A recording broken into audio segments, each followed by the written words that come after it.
it's just a huge honor for me today to be podcast interviewing Morgan Higginbotham. Thank you so much for coming on the show. As you might have remembered, it was show number 11, Happy Media Marketing with Pamela Manwaring, and she was telling me about YAY, which stands for Young Entrepreneurs Academy, and Morgan is a chocolate innovator and the producer of the first candy of its kind, Nubbs. The magic that happens behind the scenes is all made possible by the CEO, Morgan Higginbotham, the 16-year-old junior at Desert Vista class of 2019 entrepreneur who is a graduate of the Young Entrepreneurship Academy. And if you're interested in buying a few, as a couple of our product supplies, your website is Poccette.com, and you spell Poccette a very unique way, Poccette. Poccette. So what are my homies going to find? We'll talk about your journey with Pamela Waring, the YAY, Young Entrepreneurs Associate. Tell us your journey. Well, I first joined the academy because I wanted to, do entrepreneurship. So I joined the academy. I didn't know really what to do in terms of an idea, and I experimented with it, I guess. I mean, I'm not really like a big chef or anything. I'm like a candy maker. I don't dream to be a candy maker. I'm more of a businessman. I kind of just experimented with it. I always wondered, like, I have an idea book, and I wrote it down in like this book, and I wondered why candies didn't really have like an actual filling inside. And so I just thought, oh, maybe as a, an idea for the business, because I needed to have one within a couple months. So I tried it, and it actually worked really well, and I was surprised. And I said, well, it's working great. People love it, so why not sell it? So it's a candy with natural ingredients inside? Natural. Is that what you said? The inside is like a syrup. It's basically, corn syrup. Basically, It's flavored corn syrup, but it's really good, and adjusted the recipe just so. So inside it consists of sugar, water, citric acid, which bound flavoring. Right now, I only do cherry flavoring. If I were to not put the citric acid in there, it would make it like cough medicine. So the citric acid makes it more sour. That's why my candy is unique, because it's, it's sweet and sour, as I like to say. And what's really great is the tartness or the sourness of the filling inside kind of cancels out with, I don't necessarily say dullness, but the dullness of the chocolate, and creates this very actually smooth taste. It's not like a warhead or anything like it. It's kind of like cancels out the chocolate dullness of it, and it creates a very soothing taste. And you call your candy Nubbs candy. And where does that come from? What is a nub? The meaning of nub is something with a center inside of it, which is what my candy has. And also it's like a little like small sphere or something like that, like a little nub, like something you find in like a dust clump or something, I don't know. And so those two things kind of represent my candy. It's small, like a nub is, and it has a center and filling inside, which a nub is. So I spelt it with 2 B's. Looks good. I'm really happy with the logo design that my graphic designer did for me. So that's really good. But yeah, that's where it originates from. I love your spelling. I was reading in the book Freakonomics that just in the state of California, having a baby registered on a birth certificate, that the name unique is spelled 276 different ways. And you spelled Poccette, Poccette, which is your website. And Nubbs, you went with 2 B's. That is very, very innovation. So tell us about your journey, how you became a young entrepreneur. Were you born in Ahwatukee? I've been all around this kind of area. Not Ahwatukee, like Chandler and stuff. I've been all around, so I don't... But all around the valley? I'm born in Arizona, though, yeah. Yeah. And where along your journey did you decide you wanted to be an entrepreneur and a businessman? I don't know. Well, let's see. My mom said the family, my Grandpa Bob owned a machine shop. He did fairly well at it. It was a good-sized machine shop. And then on the other side of the family, Sun Devil Auto? Yeah. My grandpa founded the company. And Sun Devil Auto by the IHOP. Yeah, they have locations in Las Road. Vegas. They have like 20 here, and they have some in Texas. I guess... and your grandfather on your dad's side started Sun Devil Auto? Yeah, wow. And on my side of the family, I have my grandpa's shop. It's not like a really big company. It's still like a business of sorts, and it still did really well. So, yeah. So does your grandpa still own Sun Devil Auto? Yeah, he still runs it. Yeah. Does he run the one here in Ahwatukee? He owns the entire company. He started the entire company. Does he live in Ahwatukee? Yeah, he lives actually just on the way from me. He lives down in the foothills. My God, can you tell him to come on the show and talk about Sun Devil Auto? Yeah, I think that would be cool. So both your grandpas on your mom and dad, so your mom's side had a machine shop, your dad's side had Sun Devil Auto. I hate to know it, but I must mention, my mom also starting a variety of companies with, whether it be hair products, because she's cuts hair for a living, and she's really good at it. She's starting her own hair powder, which is basically like a soap, but it's not soap, it's a powder. Works really well for aging. It's actually, I mean, I'm not, with all in the makeup industry and everything, but I've noticed that my mom would try all these makeup things, and that actually has worked the best with, so-called aging. And then she also has hair ties, which are basically ties that go in your hair, make your hair look prettier. I don't need them, but they're basically for women, and they're very long, and they can kind of get like twisted. You can make braids out of them and whatnot. And and she's an independent hair. She doesn't work for like she basically she owns her own business. She doesn't work for a salon. She's independent. She rents her own space. She gets her own clients. She does fairly well at it. Yeah. Here in Ahwatukee? Yeah, she got downtown. She drives all the way out there, and she works at a salon out there. Yeah. Well, you got pretty rockin' hot good hair. Thank you. So, did your mom teach you how to do your hair like that? No, I don't use any gel or anything. It just stands up. People always fascinated. Like I had one guy, I was in the locker room, and he said, "Can I borrow your comb?" And he's like, "Oh yeah, you use gel." I'm like, "No, I don't." It just stands up, and I don't know. A lot of people think I'm wearing a wig, but this is all natural. Yeah. Yeah. There you go. So your mom works for herself. Your grandpa Bob worked for himself, machine shop. Sun Devil Auto. Your dad's dad, your grandpa on dad's side, worked for himself. So sounds like you've kind of decided you want to work for yourself. Yeah, my dad also builds hot rods for a living. He lives up in Prescott. He actually built a warehouse, or not like a shop, right on the property of his house. He lives back in the woods in Prescott. It's really remote that there. I'm actually going up this weekend tomorrow. I'm driving up there, and he builds hot rods for a living. There's a lot of different divisions. He does it for the auctions, but really he's trying to get away from that and do it more personalized. They're fairly nice hot rods. The more the high-end kind of hot rods, They're not really show, but like they go for, like, I don't know, 100 to 150 grand a piece. Wow. They're not like the, and the reason why I differ that is because, there's the hot rod people, I'm assuming, that, build it, they have old parts sitting around, it's kind of a hobby, but he does it for a living, and it's kind of like an art for him, really. So yeah, they're really cool cars. And when you say a hot rod, like, is it a type of car? Is it like a Ford, a Mustang? Let me give you an example. He builds mostly 57 Chevy pickups. 57 Chevys? 57, 58, 59 Chevy pickups. He takes them, he makes them look really nice, puts a leather interior in them, he puts, obviously big engine, big brakes and stuff like that. But, and then he's also right now building an Impala. I forgot the year of it, like 69 something. It's the really nice Impala, only made for like 1 or 2 years. And he's building a variety of other cars. So yeah. How long does it take him to build a hot rod? I would say 2 to 3 months. Depends. Wow. The Impala right now, they've been going on and off for it. They've been trying to decide the color for it and whatnot. In the interior, they were actually at one point looking to put like maybe the Bentley interior, like take the Bentley inside and put it, like the seats put in it. But they look really nice. They're gonna, I forget the name of it, tip of my tongue. It's like the Sierra show, like the Sierra Parts show. They're gonna have it on display there, right in the middle of everything. So it's been really cool. So yeah, it's me. So was Poccette your first business? Yeah, I guess so. I mean, I experimented with a lot of things. I tried doing investing, and I liked it.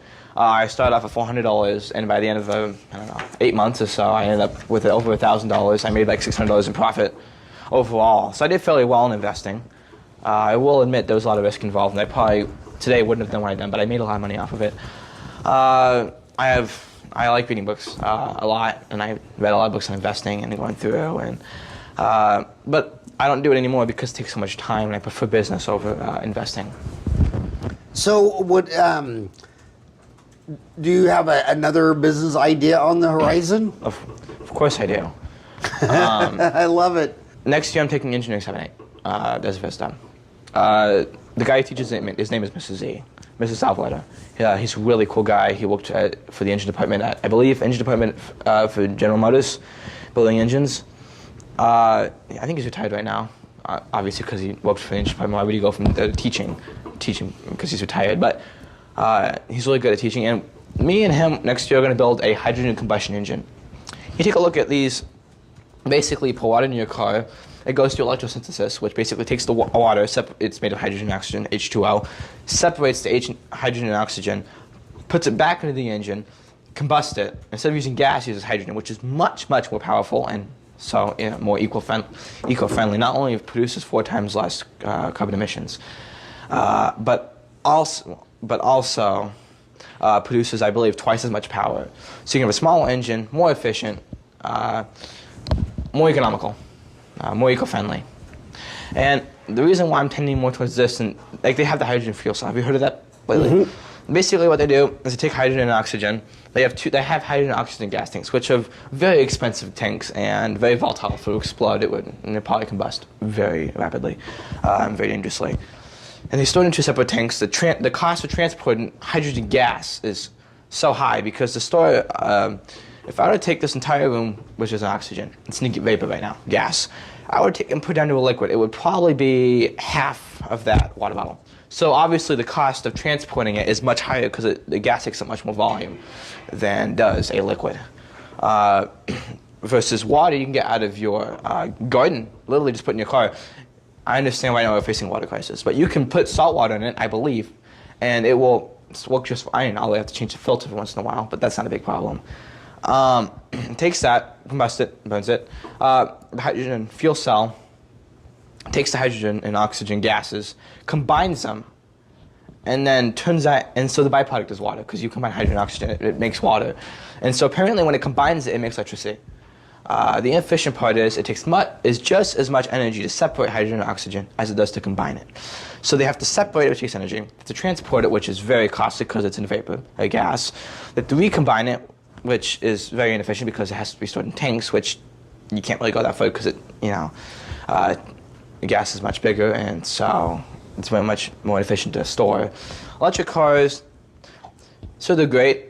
Do you know where they store the residue from batteries? Do you know where they store that once they're done with the batteries? Where? With nuclear waste. It kills lots of birds a year, it kills lots of animals. They have nowhere to store it, they cannot reuse it. So if we do end up going towards electric cars, it's very inefficient. And it would harm the environment, and you have nowhere to put it. We can't reuse it, at least not now. It's very expensive. The average person cannot afford it, and $22,000 a year, cannot afford an electric car. But this car, I believe, will be affordable because we've already have the idea of engine that exists. It's been proven. The only part that hasn't been proven, semi-proven, is electrolysis on a mass scale. But that is, I believe, the only feat we're going to overcome, really, the big problem. And then once we overcome that, which has been proven to be done before, you can put it in the car, you can put water in it, out comes, the vapors and stuff like that. And yeah, that's what I hope to start next. So you're going to take this class at Desert Vista your senior year? Build an engine with him and learn how to build it and stuff like that. That is so cool because your dad builds cars. Mm-hmm. Your grandpa builds or repairs cars. So it looks like entrepreneurship of cars, building them, maintaining them, is kind of in your pedigree, header. You think it's genetic? I don't know. I don't know. Maybe it's just something that gets carried on, like, your dad did it, so you did it, like, the family business kind of thing. It's kind of the sense right now. I don't know. It was an idea. So is this something you think you would, after Desert Vista, go on for like mechanical engineering at ASU, or is this something you want to just do self-taught? I'm hoping to go to Barrett, maybe. Barrett. My cousins went to Barrett, Honors Barrett. What is it called? Honors Barrett, ASU. It's an honors program. Oh, okay. So it's ASU. Honors program. Honors Barrett. Yeah. Is that named after Barrett Jackson? Yeah. Wow. Actually, I don't know. But it's just Barrett. You Google that? Is ASU? So that's an honors engineering program? No, it's just the honors. Like, say you have, Ivy League, which is not, Ivy League, but it's a very good college. ASU itself has an acceptance rate, it's like 83%. So most people get in. But then they have the honors college, which is more selective and more prestigious. Like, only, I'd say, 20% get in. Although they don't disclose that. The average GPA is much higher, which I am around it. I mean, I'm a little under it, but I do run a business on the side, which takes a lot of time for business entrepreneurship. I went to Yale summer camp for NSLC. The guy who helped fund, which is this new building, management building, it cost like some $400 million. But the guy who funded the most, which was like $80 million, has his name, is named after him. So usually the guy, and that makes sense also because Arizona was originally struggling with getting businesses to come and set up headquarters and manufacturing research centers over here. And so he made a special deal with Intel saying, if you put your Intel manufacturing research centers over here, we'll give you a discount. And so that's where you see Intel stuff all over the place, is because they originally made a deal with the Arizona government to do that, to attract businesses over here. I read in the Arizona Republic, the Intel plant over in Chandler, Gilbert, Queen Creek area can be seen from the International Space Station. Wow, that's cool. It's that big. It's a big facility, I imagine, but I didn't think that big, but it's amazing. Yeah. So, so you're pretty excited about this class next year? I am. I'm really excited to build. I do a lot of honors and AP classes. Are you familiar with honors and AP? No.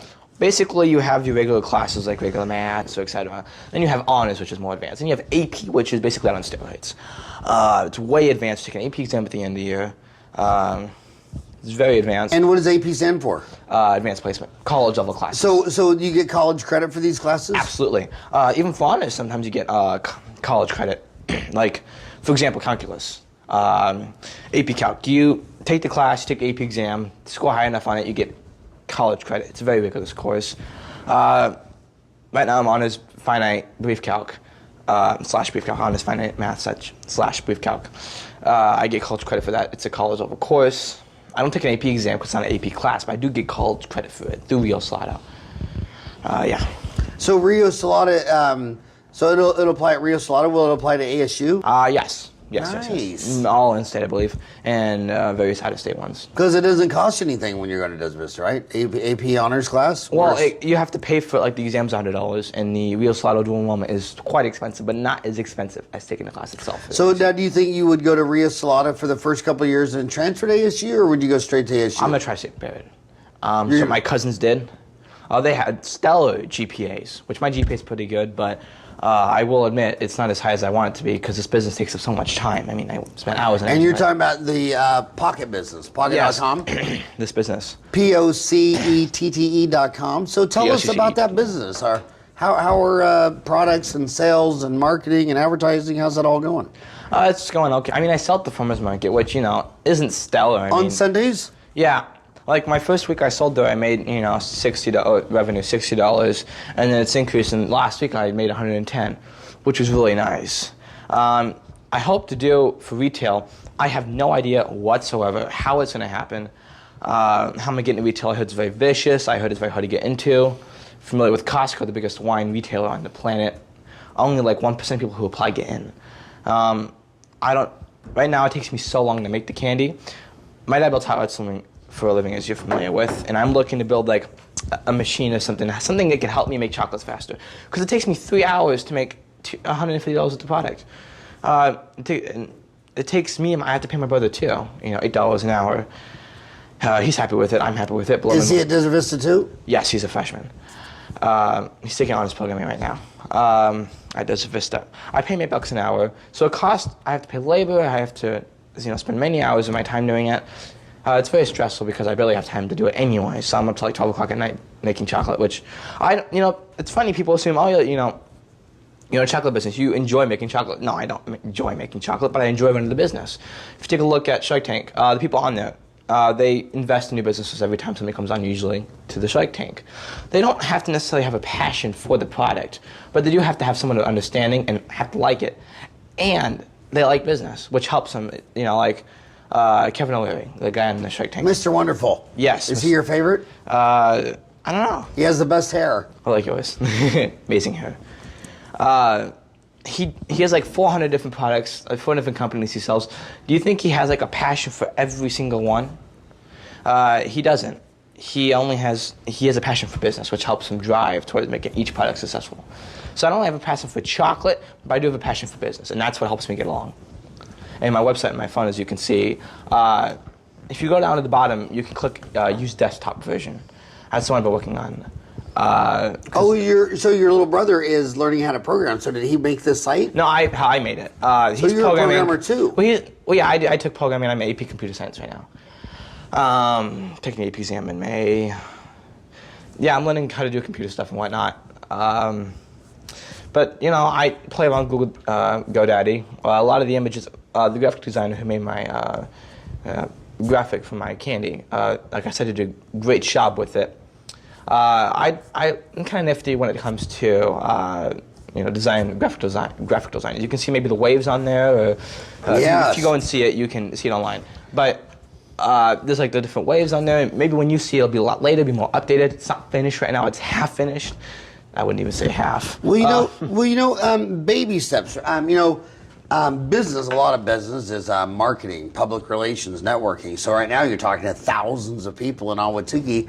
Maybe before going to Costco, have you tried to get it into a store in Ahwatukee and somebody that owns a store? I mean, we've had 50 people on the podcast. A lot of them own stores and hair salons and restaurants. What would be your goal next that maybe you could ask for on Ahwatukee Uncensored? Maybe someone listening is saying, buddy, we want to help you.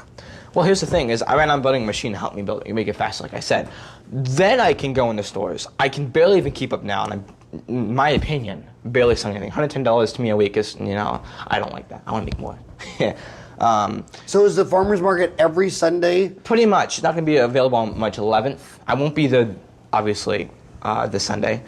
I'm going to Prescott, and I won't be the next Sunday, and nobody will, in fact, because it'll be closed then, because they have a chili festival and everything going on. Oh, is the chili festival in the same place as the farmers market? Yes. So that's at the Ahwatukee Community Center. Is that what they call that? It's down by Zeke's Grill. Have you gone to that festival, the chili festival, before? No. Do you want me to get? Actually, just stop for a second. I can go to my car and get you some of my candy if you'd like to, and try it on set. Well, yeah, you might want to and show it. Yeah. I can go get it right now. Yeah, run out to the car and get it. So show them the package. This is Nubbs cherry. So you make it and you roll it in aluminum foil and you package the whole thing. Yes. This is very exciting. I mean, you are such an entrepreneur. Have you done research? Is there a machine you could buy? They cost thousands and thousands of dollars. I can't afford that. So I can just hand build one. Me and my dad can build one for, I don't know, $80, $50, and it would work brilliantly. So when you go up there this weekend, are you going to try to make a chocolate machine? We'll make one. So then and what type of, how much faster do you think you're going to be? Here's the process. I take the molds, I have to pour the chocolate and pour, and I have to empty it back out, which takes just a second. I mean, tip it upside down and scrape it. And then I have my brother, hand to my brother, he takes a syringe. Each one puts a cherry in. I take it back, put the chocolate over the top, and that's how you get the cherry in the inside without having to inject it, which I tried in all over my face and burn my face. But so this, I can just... Is he your only sibling? Just two kids in the family? Yeah, that's my brother, yeah. You and your brother? Mm-hmm. And so this machine, instead of having to pour it, I can just go like this, and it takes chocolate like that. I can pull the handle out, injects it, close it. It has a spring on it. And then I can move it over to and then I can put it on a vibrating table. I fill it up, tip it out, takes just a second. Scrape it off, or have it scrape on like that. Back over, take the cherry, go like that, and then go back over and take the chocolate and put it on a vibrating table, and then next one. Instead of having to sit there and sit down, I have to handshake it, and it's just a pain. Well, you definitely have a mind of a mechanical engineer. I mean, there's all different kinds of engineers, but you have the mind and language of a mechanical engineer. Is that something? Is that part of your journey? You think becoming a mechanical engineer? I want to do something in the engineering field when I go to college. Definitely. I find myself particularly good at math. I like solving problems. I guess that's my family's always they've been solving problems. It's kind of a part of the business. You use your intelligence to solve problems as you come up throughout the way. Just like any mechanical engineer, you have the same kind of mindset. Like Elon Musk, very successful, although his company's not doing very well. It's losing. As an investor, I have my own opinion on his company. He's doing a great job managing it, in my opinion, but his company's losing a fortune, just a fortune. But the mindset he takes into making all these great things happen in his company is he takes a physics approach to thinking. It's kind of the way you solve math problems. Like I've taken math competition stuff.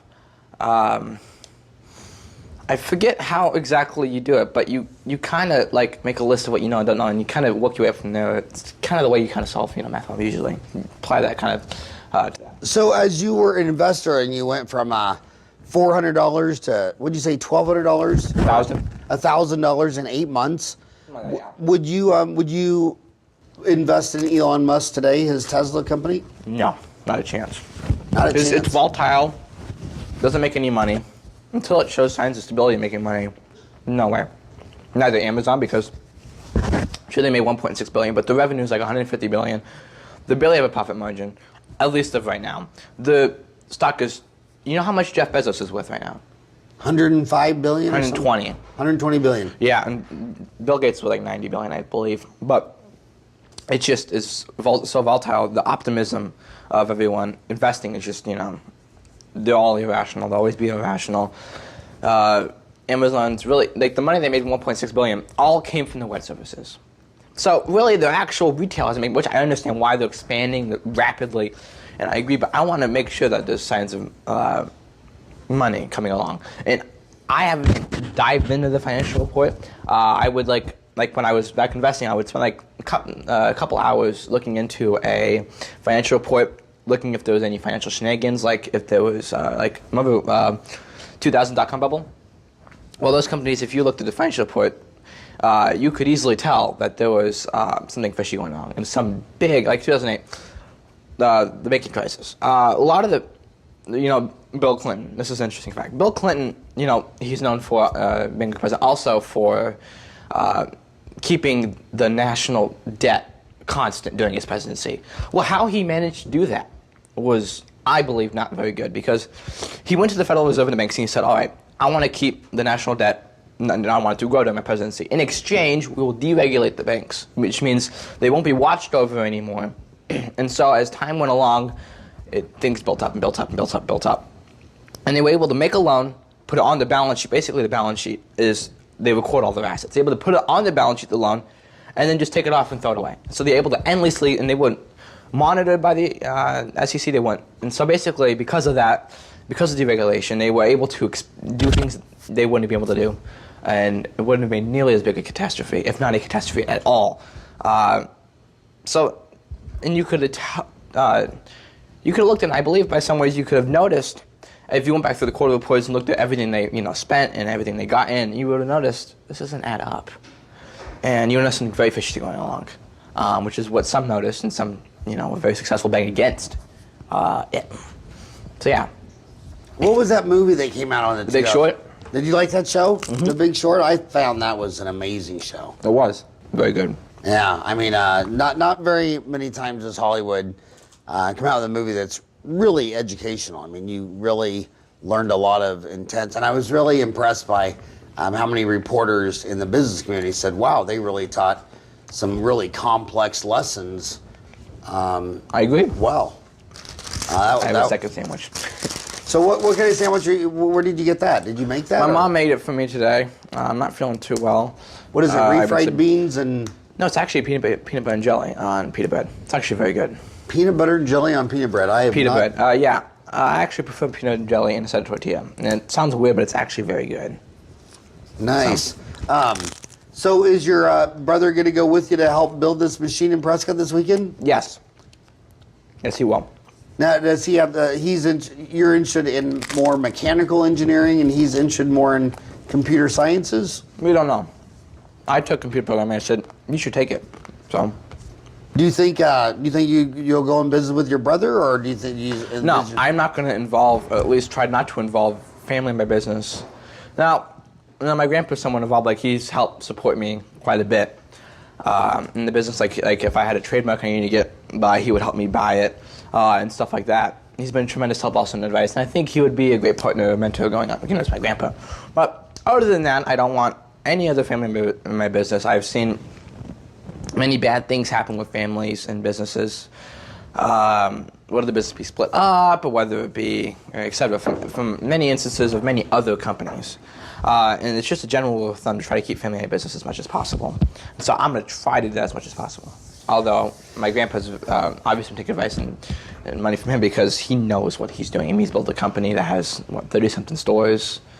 It's a huge Sun company. Devil Auto has 30 locations? 30, 40. They have several in Las Vegas. They have like 20 in Phoenix, 30 in Phoenix. They have like, I don't know, several in Texas. It's Down in El Paso? Or I don't know, something like Austin, Texas. So he's in Nevada, Arizona, and Texas. Well, the reason I thought maybe El Paso, because Arizona actually touches Texas at El Paso. I mean, really interesting. Yeah. Well, it's been amazing. All the people I met in Ahwatukee, where you say, maybe they're a distributor. I'll say, well, what is your territory? And they say Arizona and El Paso. And I say, why El Paso? And they say, well, Phoenix to El Paso is 6 hours, but El Paso to Houston is 12 hours. Texas is an amazingly large state, so you see a lot of businesses that include El Paso in the Arizona territory, just because it's closer. It's half the distance Phoenix is to Houston. Yes. So this YAY, is that Young Entrepreneurs Association? Is that a big deal at Desert Vista? Like how many members do you think are in that at Desert Vista? Probably 1 or 2, and here's why. Just 1 or 2? Here's why. First of all, there's not many people in it. There's like 12 or 13, which is, I'm not saying it's not like 12 or 13 in Desert Vista? It's actually, no, from all of it, which is quite it's a good amount. It's not meant to be large. It's meant to be, like Pamela can get, 1-to-1 with each one and sit down and help with them. If it was too large, you can do that. The reason why is because the Young Entrepreneurship Academy is not a school/Kyron/Tempe program. So they can't advertise it in the schools, which makes it very difficult to get out. So that's one of the issues they're facing, and I hope they overcome it. So their website is at YAY USA. For the YAY Young Entrepreneurs, there's only, you said 12 total members, but 2 are in Desert Vista? Is that what you were saying? I'm guessing. Last year, there was, one other person besides me.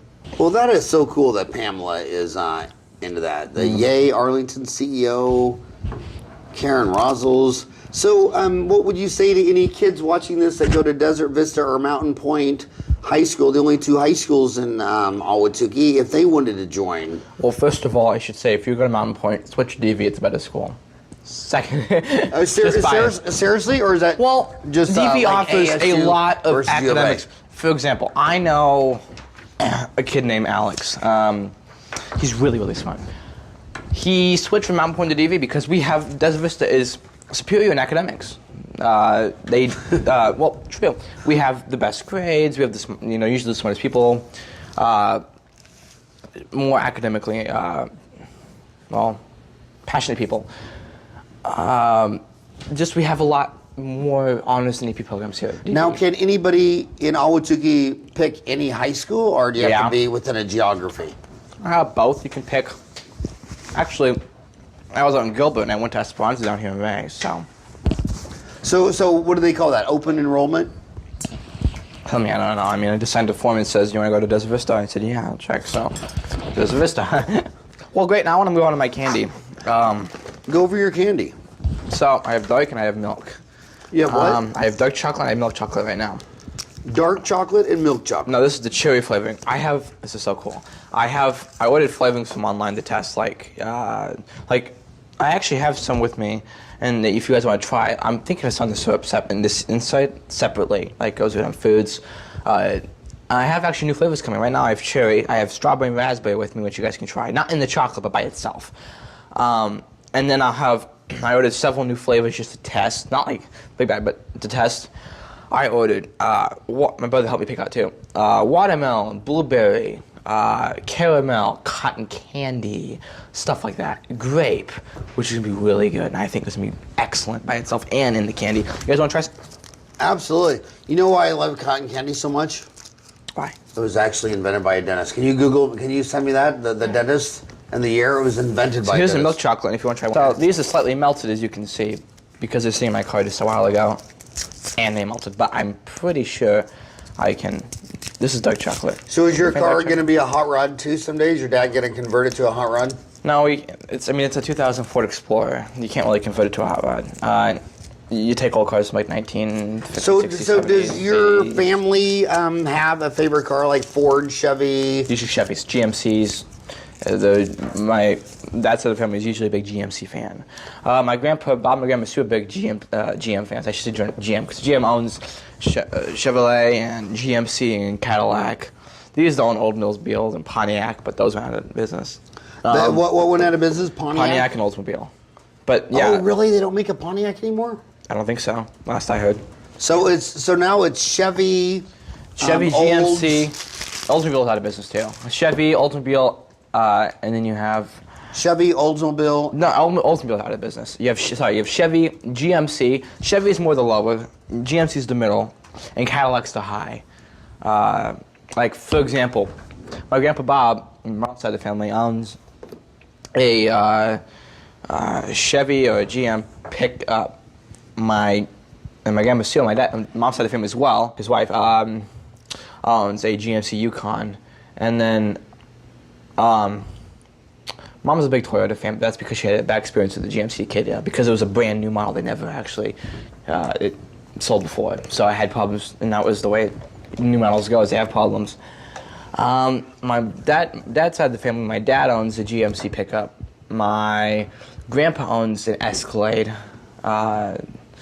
An Escalade, is that a Cadillac? Yeah, it's a Cadillac. My grandpa owns a Cadillac, and let's see, my grandma Nan, she loved the old Escalade, the 2010 Escalade. Her favorite car of all time, she said.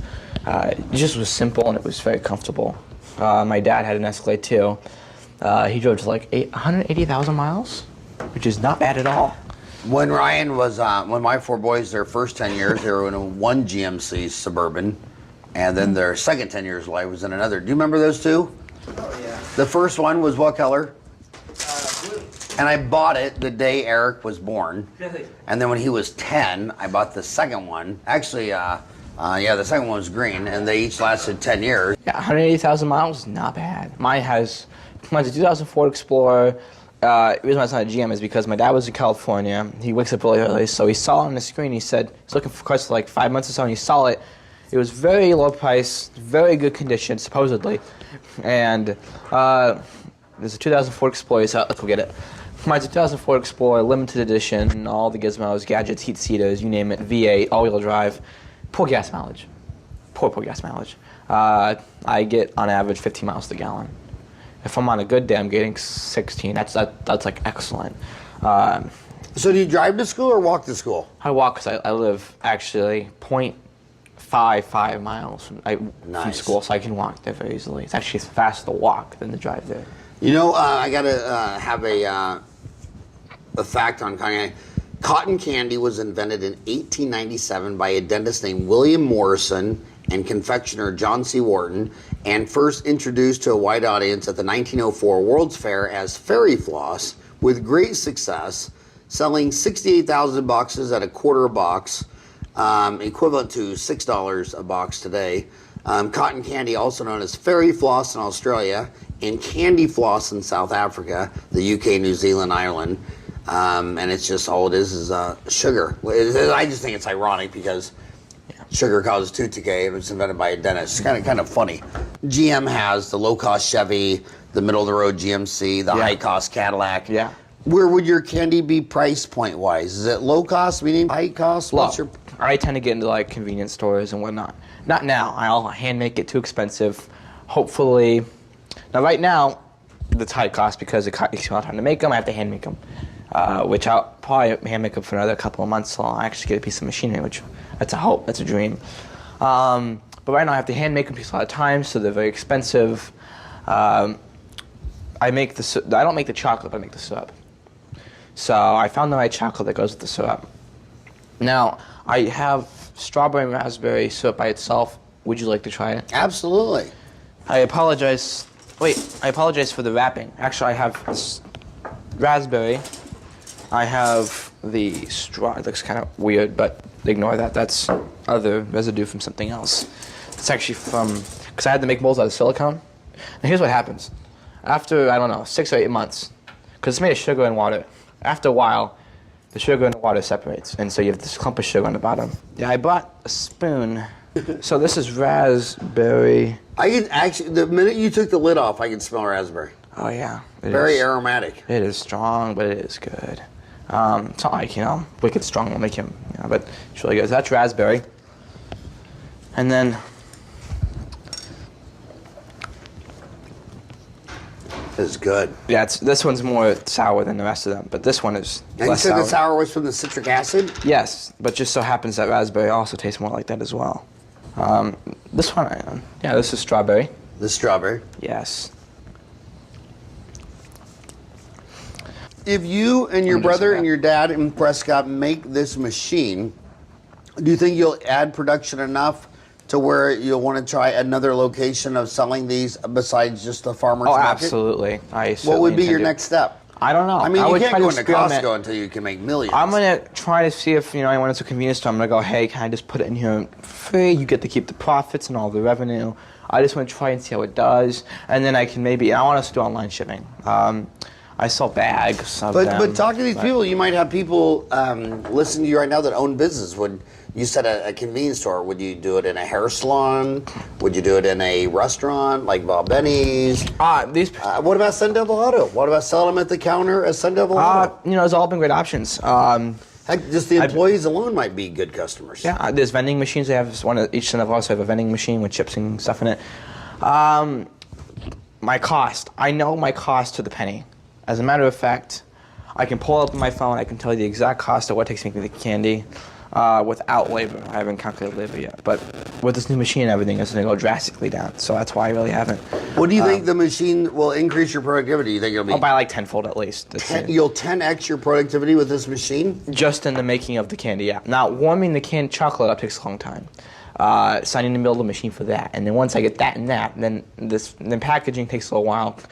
A very simple solution in my So do you do my this mind. in your kitchen, garage, Suppose, bedroom? yeah, in my kitchen. I mean, I have like a little setup over on the side I use. Does your mom tolerate the setup in the kitchen?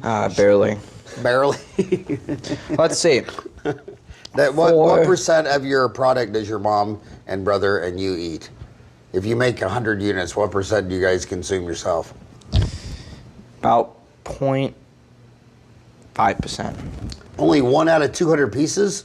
Yeah, we don't eat much. Actually, that's not true.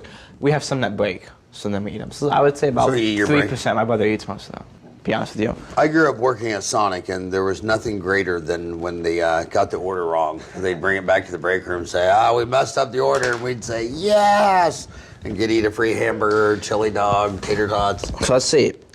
Right now, an 8-pack of chocolate with the packaging cost me 22 cents. In raw what do you sell materials. $5 right now, because I have the labor and I have all the time.